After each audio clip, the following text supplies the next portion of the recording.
Alors aujourd'hui, on explore un cheminement assez puissant, je trouve.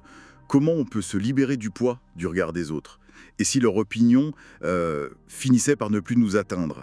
Oui, c'est une question centrale, hein. On va s'appuyer sur le parcours d'Adriana. Elle a fait un virage professionnel assez marquant. Ah oui? Raconte un peu.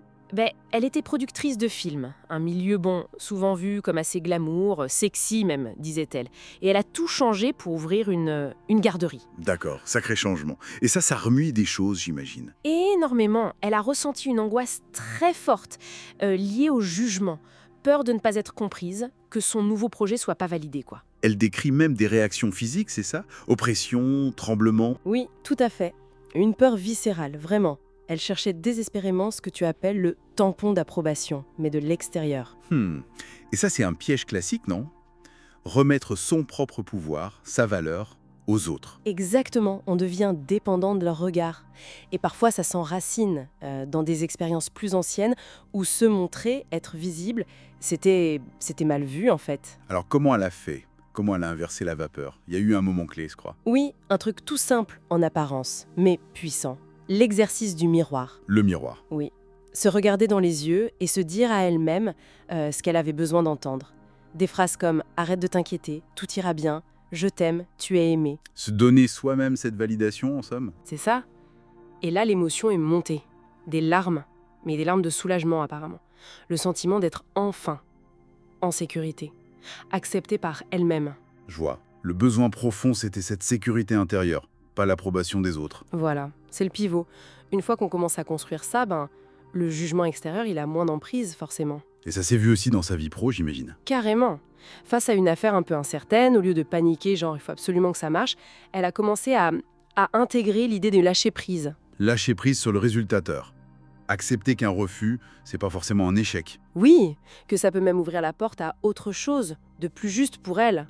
Sortir de cette mentalité de manque, où tout est crucial, pour aller vers une vision d'abondance. Je ne manque de rien, d'autres choses viendront. Ça change tout, comme perspective. Et après ça, l'étape suivante, c'était quoi? Oser être elle-même. Exactement. Incarner cette nouvelle version. Il y a eu cet exercice où on l'a encouragée à exprimer sa joie, mais sans filtre. Rire fort, saluer les gens avec plein d'énergie, danser même. Ah oui, ça a dû être un peu déstabilisant au début, non? Sûrement. Mais libérateur après. Et comprendre un truc important. Notre authenticité, parfois, ça peut bousculer les autres. Ça peut les déclencher, comme on dit. Mais leur réaction, au fond, c'est pas notre problème. L'important, c'est d'être soi, quitte à ce que ça plaise pas à tout le monde. Voilà. Laisser les autres être dans leur énergie, comme elle disait. Et cette idée, ça s'applique aussi à la famille, évidemment. Ah, la famille, le désir d'aider, de réparer. Adriana avait ça aussi. Ils empêchent de trouver leur propre chemin. C'est toute la question de la codépendance, tu vois. Ce fameux triangle victime, persécuteur, sauveur.